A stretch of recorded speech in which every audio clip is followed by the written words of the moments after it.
नमस्ते दोस्तों, मैं आपके माध्यम से आपके सभी दर्शकों से एक दिल से गुजारिश करना चाहता हूं।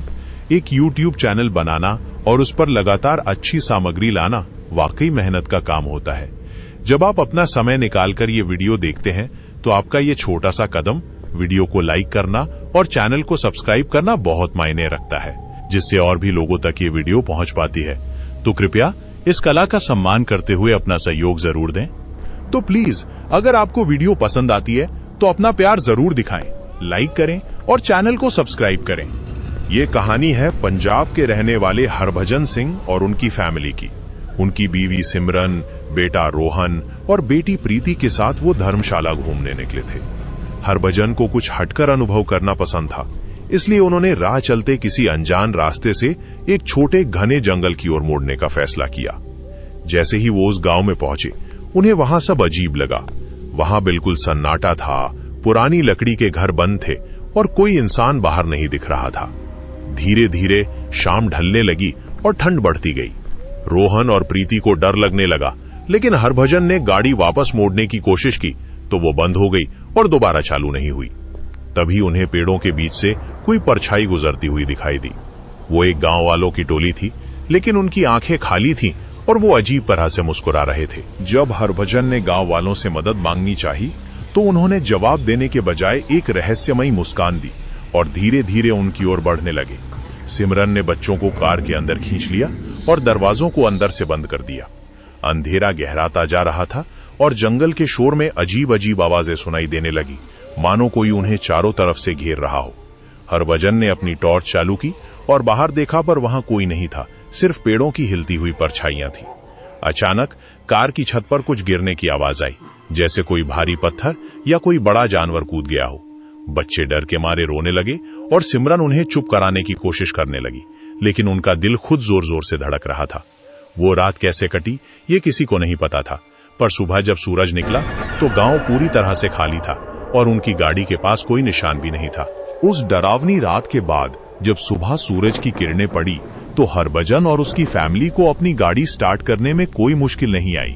इंजन ने पहली बार में ही जवाब दे दिया, मानो वो रात भर के किसी बुरे सपने के बाद अब खुल गया हो।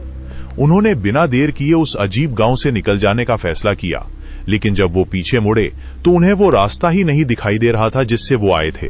चारों तरफ केवल घने देवदार के पेड़ थे और हवा में एक अजीब सी ठंडक थी, मानो वो रास्ता कभी वजूद में ही ना रहा हो। काफी देर तक भटकने के बाद उन्हें दूर से पहाड़ों के बीच एक छोटा सा ढाबा दिखाई दिया, जिसके पास कुछ गाड़ियां खड़ी थी।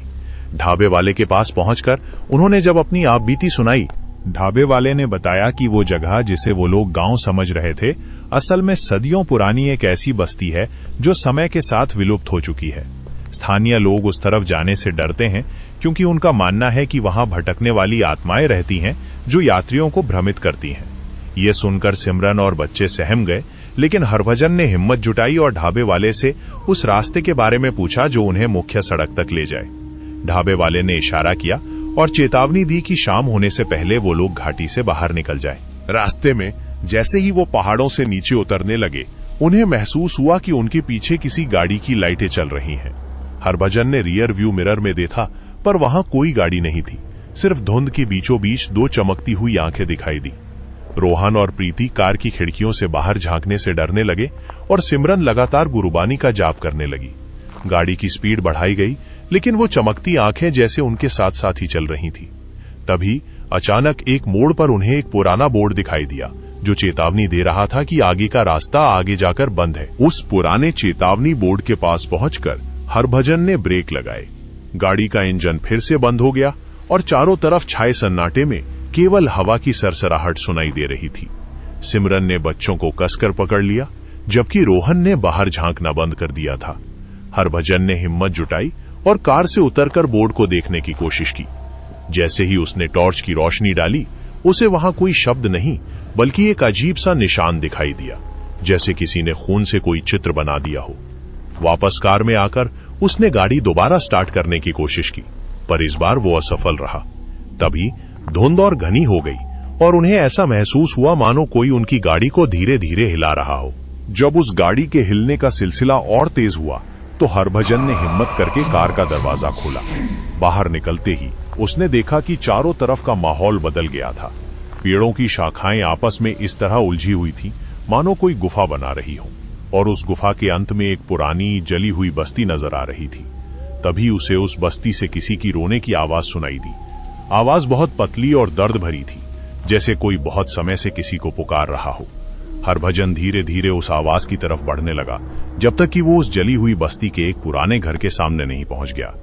उस डरावने घर के दरवाजे पर पहुंचकर हरभजन ने जैसे ही उसे धकेला, अंदर एक तेज हवा का झोंका आया और टॉर्च की रोशनी में कुछ उड़ता हुआ दिखाई दिया। घर के अंदर चारों तरफ राख फैली हुई थी और दीवारों पर पुराने धुंधले चित्र टंगे थे। कोने में एक पुराना पालना रखा था जो धीरे धीरे हिल रहा था, मानो कोई उसे झुला रहा हो, हालांकि वहां कोई नहीं था। तभी पालने के पास सिमरन और बच्चे के रोने की आवाज और तेज हो गई। हरभजन डरते डरते आगे बढ़ा और उसने पालने पर से कपड़ा हटाया। जब हरभजन ने पालने पर से कपड़ा हटाया तो अंदर कोई बच्चा नहीं था, बल्कि एक पुरानी लकड़ी की गुड़िया रखी थी, जिसके चेहरे पर किसी पुराने धुंधले रंग से एक डरावनी मुस्कान बनाई गई थी। गुड़िया की आंखें मानो सीधे हरभजन की आंखों में देख रही थी, और तभी अचानक गुड़िया के अंदर से एक धीमी कमकपाती आवाज निकली, हमें ढूंढो, वापस लाओ। उसी पल बाहर खड़ी उनकी गाड़ी की हेडलाइट्स अचानक जल उठी और हवा में एक अजीब सी गूंज फैल गई। उस गुड़िया के बोलने के बाद हरभजन तुरंत पीछे हटा और उसने सिमरन और बच्चों को पकड़कर तेजी से कार की तरफ दौड़ लगा दी। जैसे ही वो कार में बैठे, गाड़ी अपने आप स्टार्ट हो गई, मानो कोई अदृश्य शक्ति उन्हें बाहर ले जाना चाह रही हो। उन्होंने पीछे मुड़कर नहीं देखा और पूरी ताकत से गाड़ी आगे बढ़ा दी। जब हरभजन ने पूरी ताकत से गाड़ी आगे बढ़ाई तो उन्हें महसूस हुआ कि रास्ता बदल रहा है, मानो जंगल उन्हें बाहर नहीं आने देना चाहता। लेकिन सिमरन की प्रार्थनाओं और हरभजन के दृढ़ निश्चय के कारण उन्हें अंततः मुख्य सड़क का वो हिस्सा दिखाई दे गया जिससे वो इस रहस्यमयी घाटी में दाखिल हुए थे। उस क्षण मानो वो भयानक सपना टूट गया और वो सभी राहत की सांस ले पाए। इस खौफनाक अनुभव के बाद हरभजन और उनकी फैमिली के जीवन में एक गहरा बदलाव आया। वो पहले की तरह लापरवाह नहीं रहे। उन्होंने पहाड़ों की यात्रा करना बंद तो नहीं किया, लेकिन अब वो किसी भी अनजान रास्ते की तरफ मुड़ने से पहले बहुत सावधानी बरतते थे। उनके बच्चे रोहन और प्रीति इस घटना को कभी नहीं भूले। उन्हें अक्सर सन्नाटे में डर लगने लगता और वो सिमरन के पास जाकर बैठ जाते।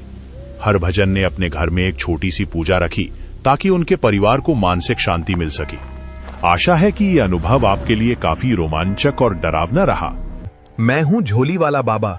अगर स्टोरी अच्छी लगी है तो चैनल को सब्सक्राइब और वीडियो को लाइक शेयर जरूर करें।